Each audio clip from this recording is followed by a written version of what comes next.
વાલિયા તાલુકાના ડેહલી ગામમાં રાજ્ય કક્ષાના વન મંત્રી મુકેશ પટેલની ઉપસ્થિતિમાં એક પેડ માં કે નામ 2.0 અભિયાન હેઠળ મિયાવાકી પદ્ધતિથી વૃક્ષારોપણનો કાર્યક્રમ યોજાયો હતો। વાલિયા તાલુકાના ડેહલી ગામ ખાતે ગુરુવારે સાંજે એક પેડ માં કે નામ 2.0 અભિયાન અંતર્ગત રાજ્ય કક્ષાના વન પર્યાવરણ અને ક્લાઇમેટ ચેન્જ, જળ સંપત્તિ અને પાણી પુરવઠા ગુજરાત રાજ્ય વિભાગના મંત્રી મુકેશ પટેલની અધ્યક્ષતામાં 2 હેક્ટર જમીનમાં એક પેડ માં કે નામ 2.0 અભિયાન હેઠળ વૃક્ષારોપણના કાર્યક્રમનું આયોજન કરાયું હતું। સામાજિક વનીકરણ વિભાગ અને જિલ્લા વહીવટી તંત્રના સંયુક્ત ઉપક્રમે યોજાયેલ કાર્યક્રમમાં 2 હેક્ટર જમીનમાં 20,000 જેટલા વૃક્ષોનું વાવેતર કરી માતૃવનનું નિર્માણ કરાયું હતું।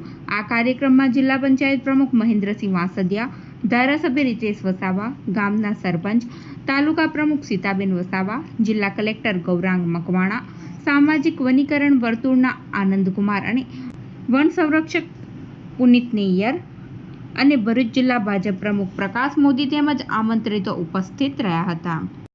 દેશના યશસ્વી વડાપ્રધાન નરેન્દ્રભાઈ મોદી સાહેબે ગત વર્ષે એક પેડ માં કે નામ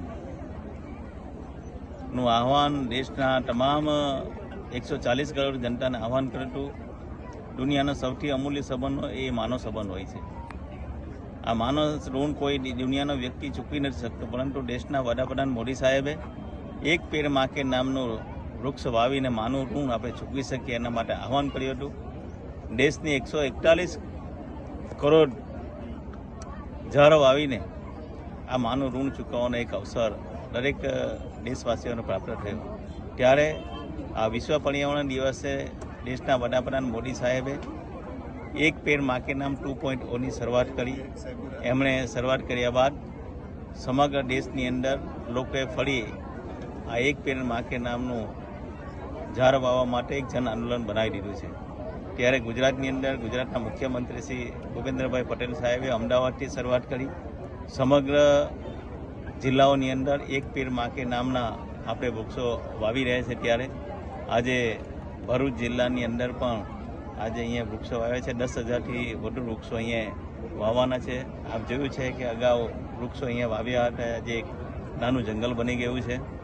પરંતુ સાથે સાથે હું કહેવા માગું છું કે ગત વર્ષે લગભગ 48 લાખ જેટલા વૃક્ષો ભરૂચ જિલ્લામાં વાવ્યા હતા અને આ વખતે પણ એનો પણ રેકોર્ડ ભરૂચ જિલ્લો એનો રેકોર્ડ તોડશે। હું દરેક વ્યક્તિને આપના માધ્યમ થકી કહેવા માગું છું, ગુજરાતને હરિયાળું બનાવવા માટે આપણે એક પેડ માં કે નામનું યોગદાન આપીને આપણે આમાં જોડાવીએ અને ગુજરાતને હરિયાળું બનાવીએ।